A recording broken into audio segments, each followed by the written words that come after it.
need. I want to get to him right now. Thanks so much, ladies. Presidential primary set to take place in both Nebraska and West Virginia tomorrow, with Republican voters having only one real option when they head to the polls tomorrow. Joining me right now on the phone is the presumptive Republican presidential nominee, Donald Trump. Mr. Donald Trump, thank you so much for joining us this morning. Thank you, Maria. Good to talk with you. A lot happened over the weekend, obviously, and everybody's talking about your comments about minimum wage and about taxes. But I want to start, Donald, on this upcoming meeting that you're going to have with the House leadership on Thursday. What are you expecting to come out of that meeting?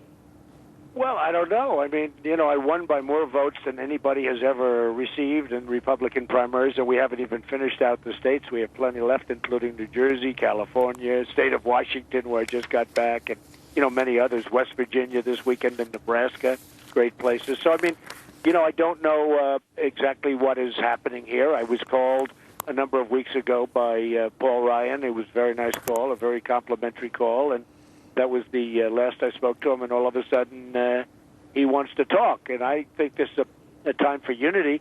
And if there's not going to be unity, I think that's okay, too. I mean, I'll go out, and I think I'll do very well. I think I'm going to win the race either way, if you want to know the truth, because Hillary Clinton is a disaster for this country. She's a total disaster. So I think I'm going to win either way. But we're going to meet, as I understand it, on Thursday.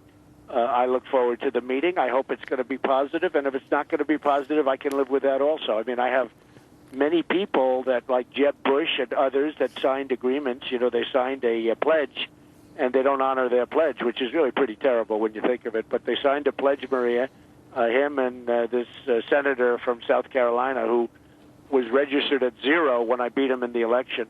In the primary. So Lindsey Graham, he's like a disaster. He goes around on every show. I mean, they don't say that he ran for president and he lost and he embarrassed himself. Right. So what happens is we have people, mostly support, by the way. We got tremendous support. Many people came at the highest level and they supported far more. But, of course, the media doesn't want to talk about the ones that support. They only want to talk about the ones that don't support. I mean, we've had so many great congressmen. I won't even mention names because there's so many of them. But, well, you've also got Senator Jeff Sessions. He's been a fantastic supporter. We just Darrell Issach just came out. Exactly. And we just spoke to Scott Brown, too. He's a big supporter of yours. Scott Brown. You have Dick Cheney. Just came out. No, I have tremendous support. Yeah, no, I know that. Absolutely. Hey, Maria, nobody ever mentions that. They'll mention, like, 2 people that are against. So, it's one of those. Look, bottom line is you're winning. Congratulations, Donald Trump. You had a phenomenal last couple of weeks, and I hadn't spoken to you since today. So congratulations on an amazing showing in Indiana. But let me ask you this, because over the weekend you did mention about minimum wage and tax increases. And, look, we all know that this meeting on Thursday is not about Paul Ryan. This is not a personal thing. This is about the principles of the Republican Party. This weekend on my Sunday program, I had Congressman Sean Duffy on, who said, yeah, this is about the principles, and you do have some things to prove. Listen to this, Donald. I want to get your reaction. Okay. He's talking about changing his tax policy and raising taxes. He's talking about wages and changing his position on wages. We want to, I think, button him down and say, where are we going to go, Mr. Trump, if you're the president? How can we work together? Let's make sure we have a complete and a full understanding of where the two of us are going to go. And I think that'll go a long way to making people feel a lot more comfortable. Are those two things a departure from the principles you've discussed on the campaign trail, Donald? No. So first of all, Sean Duffy is a fantastic guy. Okay, number one. But most importantly, I'm not talking about a tax increase. I'm talking about a tremendous tax decrease, okay? And it was misreported by NBC, but it was totally misreported. And Chuck Todd Doza was misreported because I corrected him on the show itself.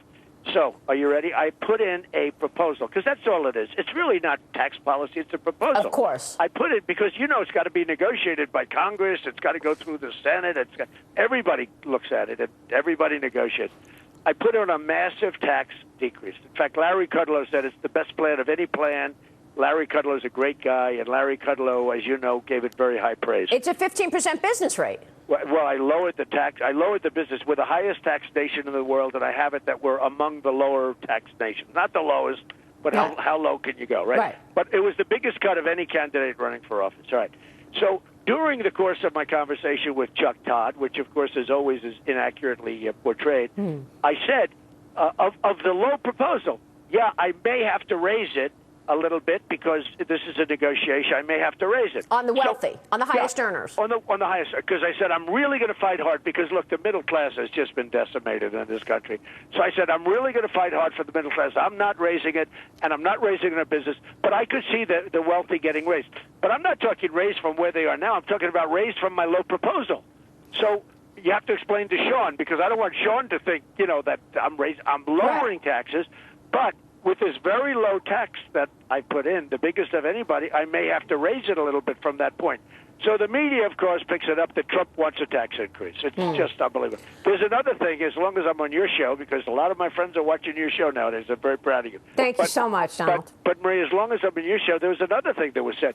Bonds. Now, nobody knows more about debt. I'm like the king. I love debt. You call yourself the king of debt, and people are like, that's not a good thing, Donald Trump. No, it's a good thing, because I know how to handle debt better than anybody. I've made a lot of money with debt, okay? But during the course of the conversation, I said, no, I'd love to buy back the debt at a discount. I'd like to buy back bonds at a discount. And, you can do that. If interest rates go up, we'll have a chance to buy back debt. That's what I'm talking about. So now a lot of the papers said Donald Trump wants to go and start negotiating with creditors. First of all, you don't have to think about this, but we print the money, so you're never going to have that kind of But with the United States government, if we can buy back bonds at a discount, that's a wonderful thing. I love to buy back at a discount. But if interest rates go up, you'll be given that opportunity because bonds will go down, et cetera, et cetera. So that's what I was talking about. So now they have it that Donald Trump wants to go out and he wants to renegotiate bonds, and he wants to default on bonds, and he wants to buy them back at a discount.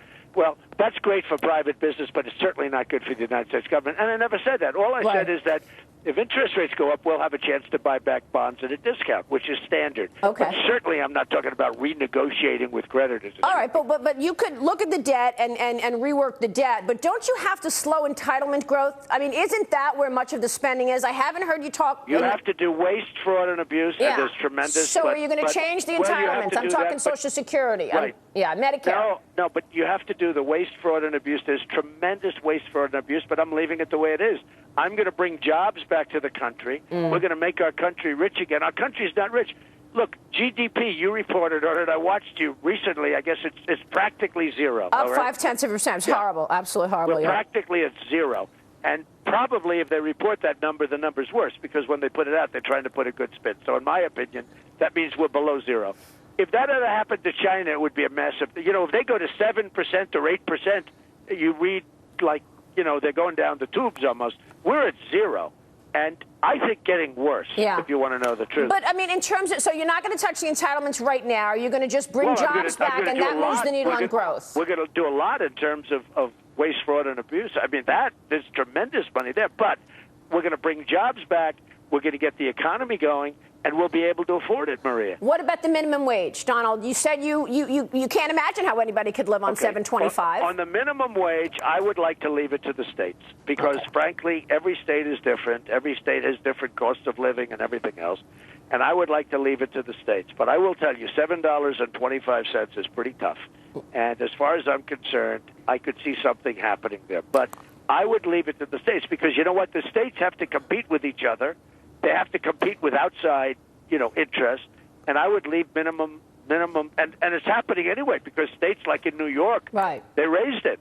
But I would leave the minimum wage to the states. So do you see that as sort of the template? Should most states go to 15? I mean, you've got it in New York. You've also got it in California. No, but states are different. I mean, in New York, it's very expensive to live. In other states, it's not expensive at all. I mean, by comparison to New York. That makes sense. New York would probably be the most expensive in terms of living. So I would, to any critic that says I want to raise it, not that I want to raise it, and I'd like to.